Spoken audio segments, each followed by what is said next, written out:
So compressor also need the capacity control. Yesterday, we talked about a very important concept called the system capacity will change according to the heat load. We call them, give them a name called capacity, have the right with the load. Because pressure changed, density changed, specific volume changed, volumetric flow rate constant, mass flow rate change, and capacity change, right? So we described a whole bunch of changes,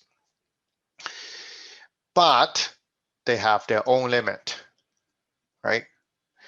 Because when we design a compressor, we need to make sure the compressor is able to deal with the worst scenario. Therefore, the compressor will oversize very easily. What it means is like the compressor, they may not run for too long and then they will shut off. Within a day, they may have, say, 20% of the time is running. The 80% of the day, they're actually sitting there. So very often that is the case because your compressor need to be able to handle the worst scenario. But if your compressor is sized to a point, oversized to a point is too big, you run into problem because the compressor will short cycle. And short cycle is the worst scenario for compressors because every time they start, they don't have oil. So the compressor actually break down quicker if you oversize the compressor too much. So, and then we go into a design. The compressor may require some capacity control. If the compressor is oversized too much, you need to use the compressor have its add-on or extra capacity control to make sure the compressor will run a bit longer so that they don't start and stop for too many times in a day. So that's something we call capacity control. In smaller system, you may not need to do that as long as you design your system capacity properly. But for bigger system, because the heat load can change in such a big range, you may need to consider purchase a compressor have extra capacity control. Okay, and as I mentioned before, under normal situation, the lower the suction pressure or evaporative pressure, the lower the density, the higher the specific volume, the lower the mass flow rate, the smaller the compressor capacity under normal situation. At the same time, if you think about it, we talk about compression ratio. Compression ratio is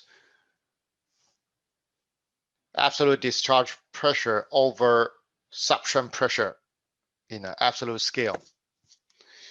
And then because the suction pressure is at the bottom, the lower the suction pressure, very often the higher the compression ratio. And if the compression ratio is too high, the compressor will get damaged because you have to work harder to increase the pressure from a lower level to the high that discharge level. So compressor is working harder, they're drawing more amperage, more heat, and bigger torque. So you're putting a lot of pressure on that when the suction pressure going too low. So just keep it in mind. Okay, so If you get suction pressure too low, you have smaller amount of refrigerant coming in. So motors are refrigerant cooled.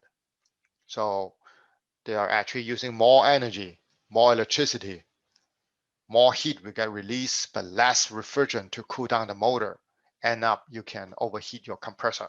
Okay, so lower suction pressure, not necessarily your compressor's working easier, is actually the opposite. Keep in mind.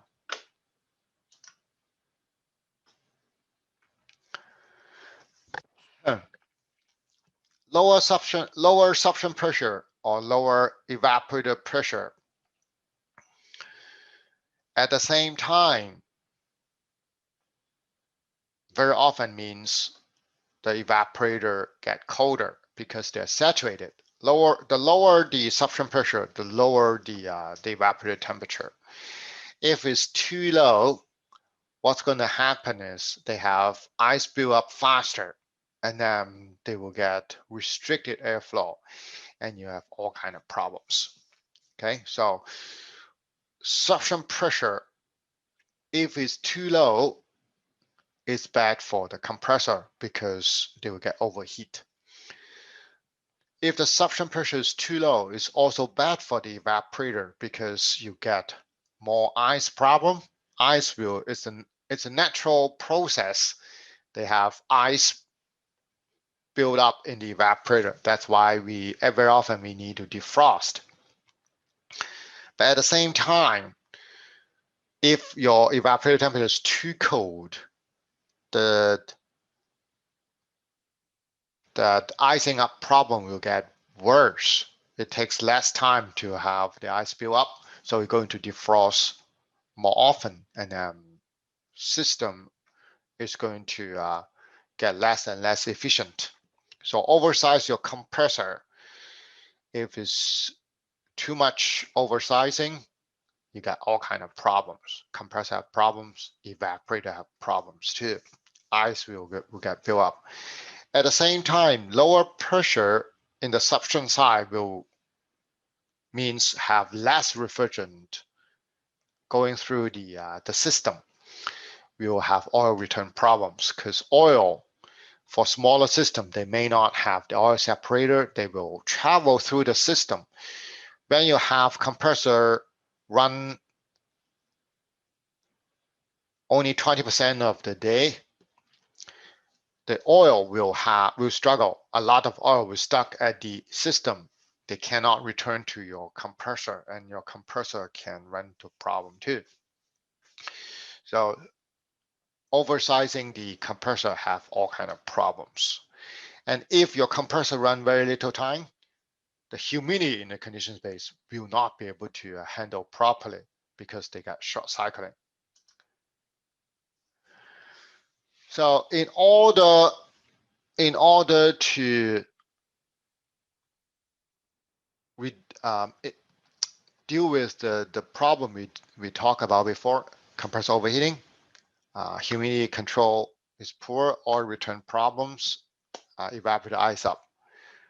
Sometimes we'll need to have compressor capacity control to help the compressor run for a longer time, reducing the compressor capacity. Okay. So for reciprocating compressors, capacity control could be quite a few different types. If you have single compressor, on and off is one way, just turn on, turn off, right? Nothing fancy.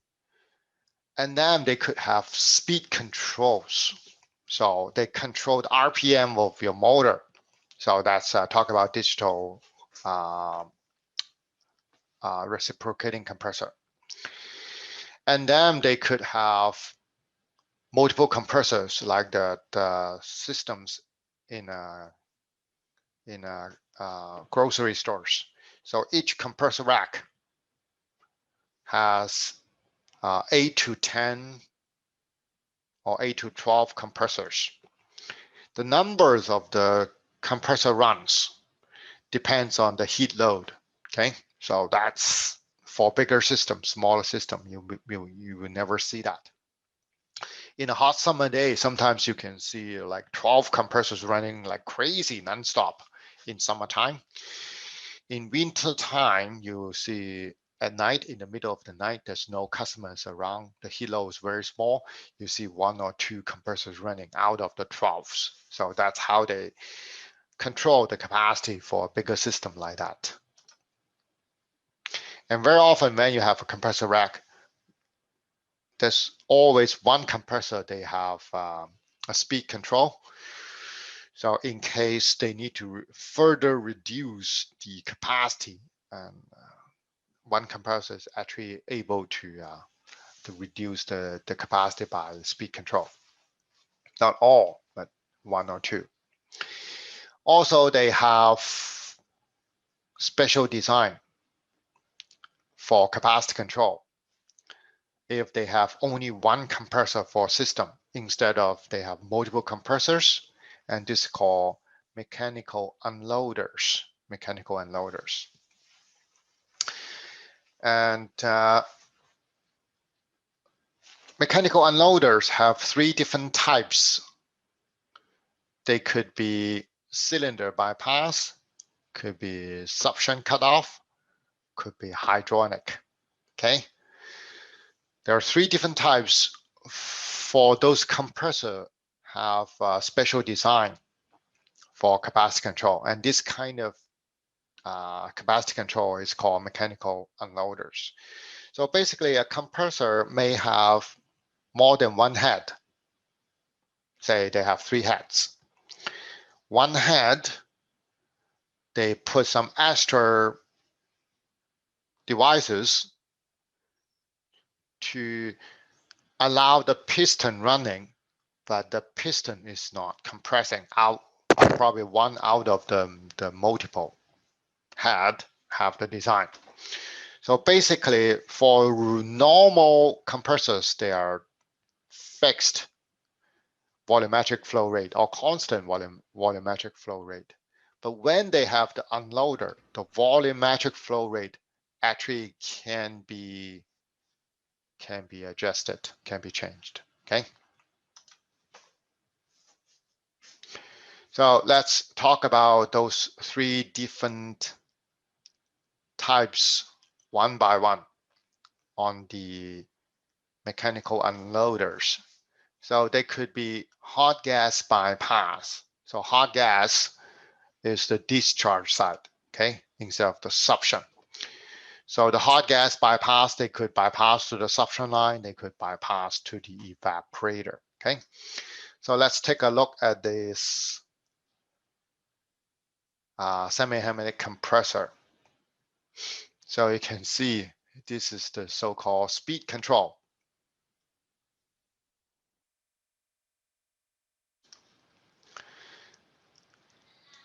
This is the control module.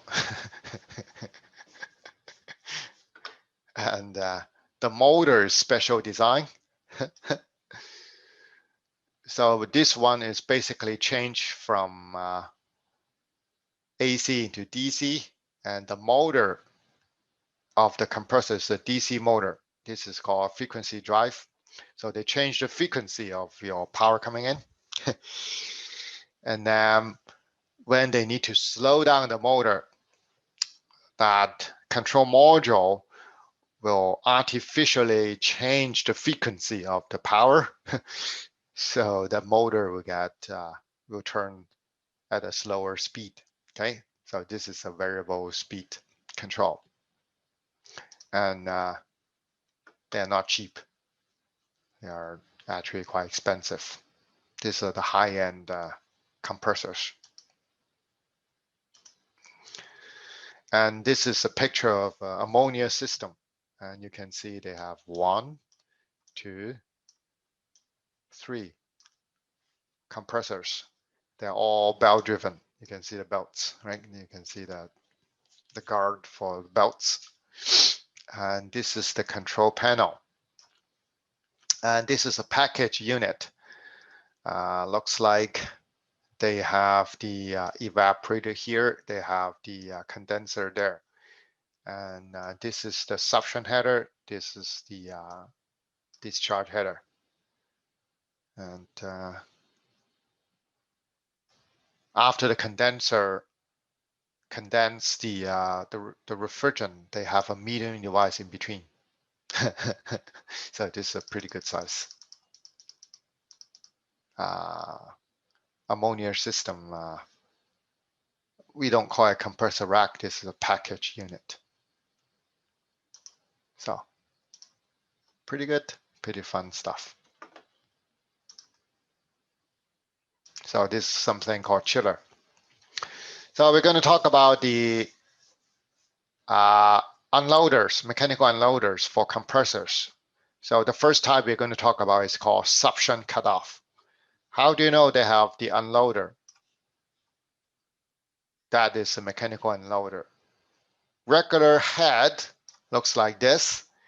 If you see a solenoid coil at the top of the compressor head, chances are that head have the mechanical unloader.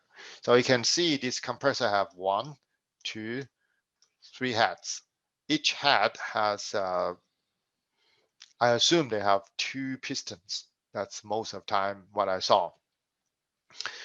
And only 1 out of the 3 heads actually have the unloader. So the volumetric flow rate will cut down to 66% when they unload the compressor. So that's how they make sure that compressor won't get oversized too much. And looks like this is the discharge service valve. This is the suction service valve. And that's where the pipe, suction pipe come in. That's where the discharge lines coming in. And this the electrical connections for the compressors. And these are the groove for water jacket if they need it. I don't think so, but that's how I look at it. Okay, so this is a pretty good size compressor. All right, let's go into the inside. Take a look how they work as a suction cutoff. So suction cutoff is one type of the mechanical unloader. And this kind of mechanical unloader, how it works is they actually have a piston inside. When the piston is at this position, refrigerant will not be able to go through the channel to the intake valve, and then the piston will never have refrigerant coming in when that piston is at this position. So by the time they need to allow the refrigerant come in, allow the piston to back to work, this piston need to travel to the other side. Why do they travel to the other side? Because they will increase the pressure here, and then the pressure will push the piston, overcome the spring, and then refrigerant will able to go through the channel, go to the top of your piston.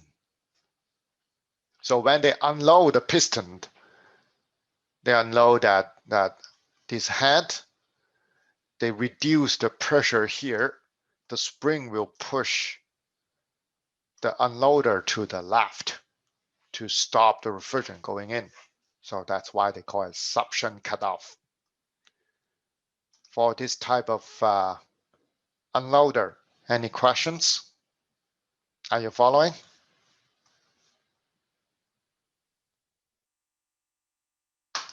Yeah. So that's the first type of mechanical unloader. The second type of mechanical unloaders is called cylinder bypass or discharge bypass, whatever you call it. How do you know? Take a look they have that solenoid valve again. I'm not solenoid valve, solenoid coil on the head again. So every time you see this, it means they are a mechanical unloader. Which method is it? You'll have to go into the model number, figure out. So you can see this compressor, they have a solenoid coil at the top. And you can also see here, finally, there's a picture. They show you the side glass for checking the oil level. Everybody see that? And then you see bolts. You can take them off. You can hook up a fitting to read the pressure if you have to. And then this is the oil control. This is the oil pump. And then do you see a fitting here? This one you can open it, so you can access to the oil sump. And don't just open it. Make sure you don't have pressure in the crankcase before you take this fitting out. Otherwise, you will have a shower, or worse, you get sprayed with refrigerant, and you can hurt yourself when you take this fitting off, because the crankcase could be pressurized, right? And then we have the suction surface valve here, stem cap, the cap for the port you hook up your gauge, electrical connection. And you see the head, the valve plate, and the compressor body. So, any questions? So every time you see a solenoid above the head, you can suspect, you have a very good reason to believe they have a mechanical unloader, okay? For the discharge bypass, they work slightly different from the suction cutoff. So you can see this is the intake valve and this is the discharge valve. At this moment, because the piston is away from the seat, so this is the seat. When the piston is at this position, refrigerant, after they left the discharge or exhaust valve, they will go back to the suction side. So instead of go to the discharge line, they move the piston to the left, and this piston, they move it to the left. And then refrigerant is able to go back to the suction side. When this unloader move to the right-hand side, there's no gap here, no gap there. And then the vapor go out from the exhaust will have to go to the discharge line. And then the piston is actually compressing and actually allowing the refrigerant going to the discharge line for this head. So when they have multiple head, one head could be unloaded, right? But this one, they always have refrigerant coming in, they always have refrigerant going out. But instead of going to the discharge side, they actually go back to the suction side. So this is discharge bypass. So far, so good. Any questions? So this is the second type of unloader. The last type of unloader is hydronic. So this one is basically they lift up the valve plate. That's not, you don't have to go into detail. This is quite complicated. It will take a while for you to understand. At your level, you don't need to know that. All you need to know, there's a third type of unloader called hydronic unloader. They basically lift up the valve plate. inside the compressor to unload the one head. So this is a hydronic unloader. Okay. Other than that, you don't need to go into detail. For the mechanical unloader, suction bypass, suction cutoff, discharge bypass, and hydronic. Any questions?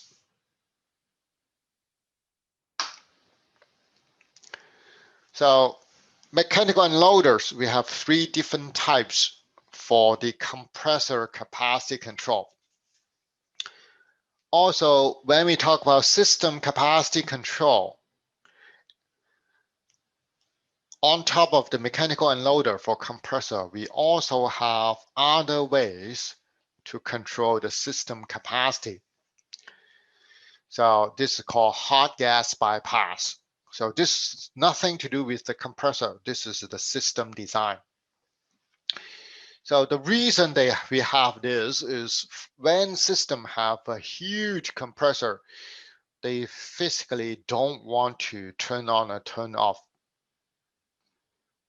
at all, or at least not often at all. They may want to shut off once or twice a year. For those systems, we need to keep the compressor running as long as possible. You may wonder why. Well, the reason why is BC Hydro. BC Hydro doesn't want you to draw a big amperage. They don't, especially at peak hours. When everybody is using power, if we have a big load turn on or shut off, when they draw so much amperage, the grid is actually under pressure. If they draw too much amperage, is out of their control, the whole grid will crash. It happened in Texas not too long ago. When the system actually have lower electricity supply or have a higher demand, the grid is under pressure. The voltage change, the frequency change. And BC Hydro hated it. So they only allow you to turn on or shut off those systems if it's that big. They only allow you to do that in the middle of the night. But you got to understand, like the compressor will turn on and shut off based on the heat load. When the heat load changed, when it reduced, if you don't shut down the compressor and if you don't deal with it, the system will not work, right? So how can you deal with it? Well, one way to deal with it is they bypass the hot gas to the evaporator. So after refrigerant left the compressor, they have a valve here. When the suction pressure is too low, the hot gas will get dumped back to your evaporator. And then your suction pressure goes up. Is it energy efficient? No, not at all. The compressor basically pump the gas back and forth. It's not helping. It's not doing any work. But this way they keep the compressor running because BC Hydro doesn't allow you to shut it off in the middle of the day. You can only do that in the middle of the night. And when you actually turn on and shut off, when you turn on because you draw so much amperage, BC Hydro charge you a fortune for that. A fortune for that. And it's not energy efficient, but at the same time, it's a lot less expensive if you keep the compressor running than shut it off and turn it back on. So this is for very big systems. And when they draw amperage, when they start up, you can see the whole neighborhood and all the lights dim a bit. And also when they turn on, you can see all of a sudden all the power lines on the light post, they kind of going back and forth. That's how much amperage they actually go through. So basically, the hot gas will dump back to the evaporator, increase the suction pressure. And you can see oil will go out as well. So therefore, oil will go to the bottom. They go to the pressure reduced device so that the oil will drain back to the suction line. Okay, and this valve, they actually have a tube to allow the suction pressure, and the suction pressure will control the hot gas bypass valve open or close. When the suction pressure goes too low, that pressure here will go down as well. And then the control module will sense that, and then they open the valve to allow the discharge vapor go back to your evaporator. Okay, so that's one way. That's another way for the system to have a force load to keep the compressor running. So this compressor have no mechanical unloader or whatsoever, just a simple compressor. But the system design will allow the suction pressure maintain up to a certain level to keep the compressor running. So that's the hot gas bypass to the evaporator design. They also have another design. This design, instead of the hot gas go to your evaporator, they go straight into the suction line. And it could be problematic because if you dump the hot gas into the suction line, that's what we tell you not to when you hook up the gauge, right? Because you can damage the compressor. Because you got the high pressure, high temperature refrigerant going into your compressor. The pressure goes up a bit, it's no big deal, because the only reason they do that is like they want to increase the pressure here. But the temperature is it's a problem, right? If you have high temperature refrigerant going to your compressor, you will not be able to cool down the compressor. So what they did is like they got the liquid, they got solid liquid come in, right? They go through a metering device. They have the liquid vapor mixture, low temperature liquid vapor mixture mixed with the high temperature vapor. So they cool down the vapor before they go to the suction. The pressure is still high, but the temperature of the vapor going to the suction line will drop. Okay, so that's so-called hot gas bypass design to give them a force load for the compressors to keep running.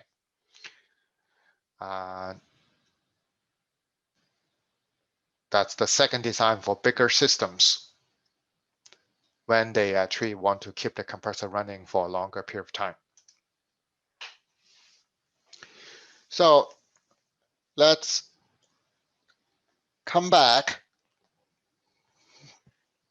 take a second look for system capacity control to make sure the system will run for a longer period of time to avoid the problem I mentioned before: short cycling, icing up evaporator, oil return problems. We have quite a few different ways to control the system capacity.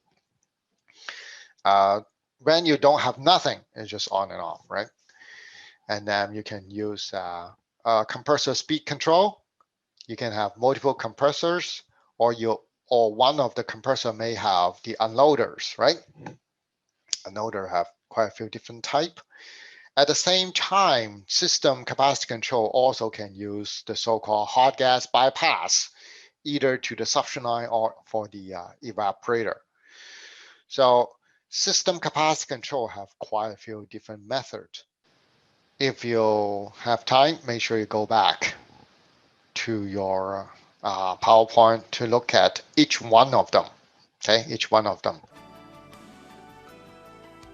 For applications requiring precise temperature control, or for those characterized by large variations in load, Emerson Climate Technologies offers an economical solution with the Copeland Scroll digital compressor.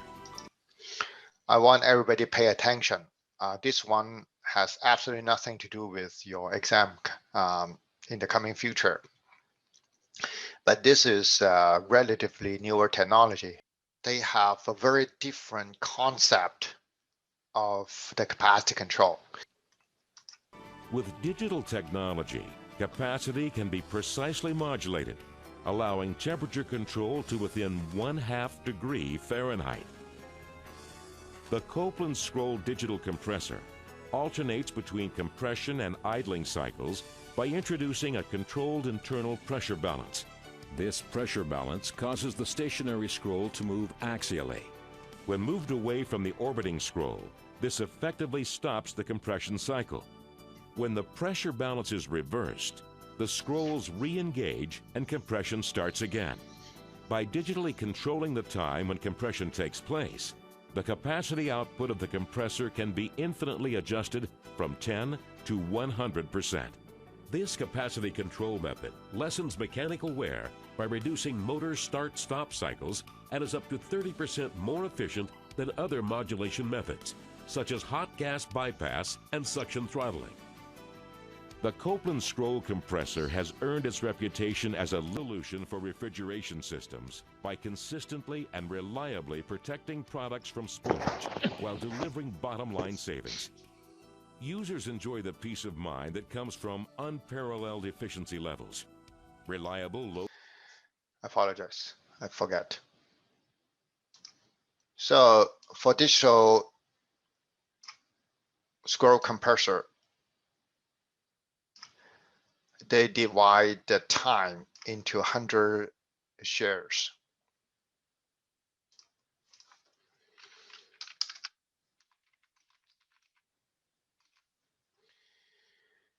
Let's say 100 seconds.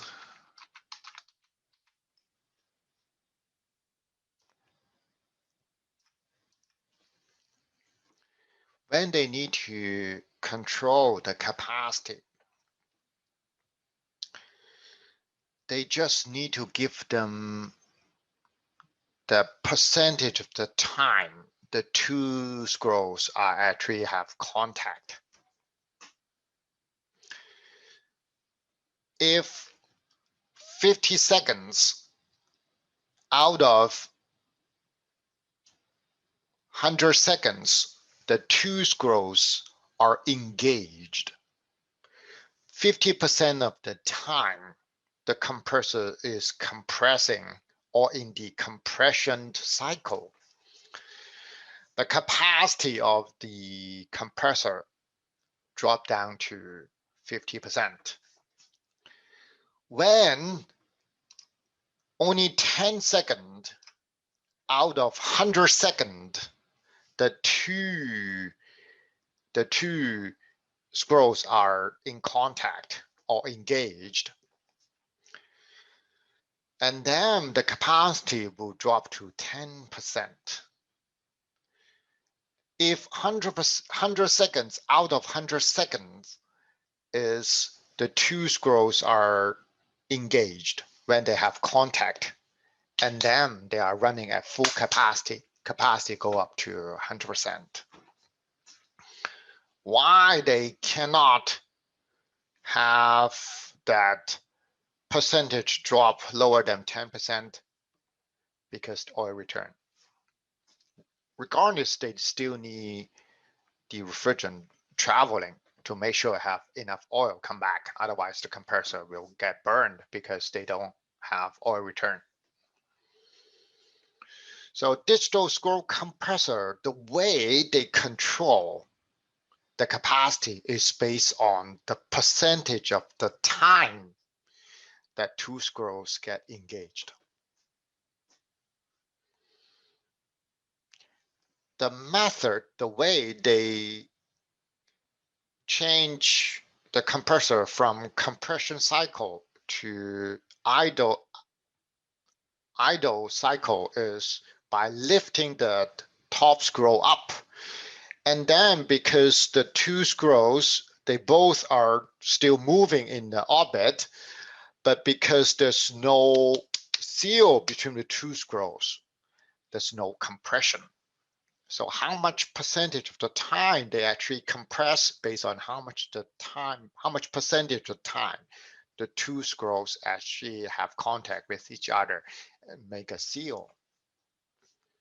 So how do they lift up the screw? They tell you in the video is based on that pressure balance. So when they actually change the pressure above the screw at the top, that screw either get lift up or push down. When they push down, they're compressing. When they lift up, because the pressure above it is getting lower or smaller, they will go into the idle cycle. So they basically divided the time. They don't need frequency control. They don't need any mechanical thing, just by simply changing the pressure above the screw. And that's how a digital screw compressor works.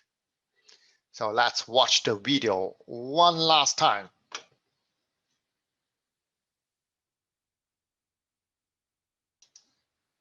So when your customers need a new air conditioning unit, make sure it has the best technology inside. The Copeland Scroll UltraTech compressor. Okay, this is a very short video. And could you explain to me what you learned in this video? What do you try to do? How do they do it?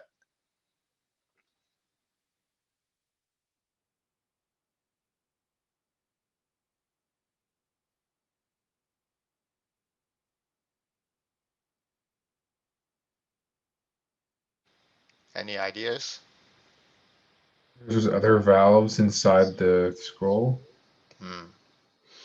What happened when the valve changed position? Let's watch the video one more time. Discharge pressure. Copeland Scroll UltraTech is a revolutionary breakthrough scroll featuring. What you see is two holes, right? And where is the location of the two holes? They are actually closer to the outside, right? About say 1/3 of the traveling, and they're further from the center, right? Two-stage capacity. Two bypass ports allow the system to run at 67% part. So when the valve is open, the compressor capacity dropped down to 67%. What does it mean? It's a stage, it's fixed. The percentage cannot be changed. Very different from the digital one. This one is either 100%, 60%, or 0%, right? Load capacity for superior efficiency and humidity control. Based on demand, the patented modulation ring is actuated, sealing the bypass ports and instantly shifting capacity. When the valve is closed, now you can see refrigerant is filling all the pockets. So they're using all the pockets to compress. When the hole is open, because the refrigerant, after they trap into the pocket, they go through those two openings back to the suction side. So a few pockets are not used to compress. So the refrigerant will keep going in until they bypass the two openings. They go into the pockets closer to the center, and then they start to compress. Is there any similar design in the reciprocating compressor when we talk about mechanical control? So the mechanical unloader, they have something called discharge bypass, right?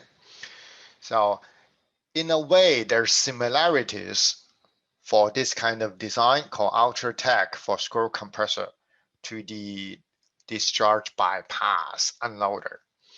So a certain pockets or certain heads, they keep allowing the refrigerant to come in, but after they come in, they didn't allow them to compress or raise the pressure. They just go through a opening back to the suction side.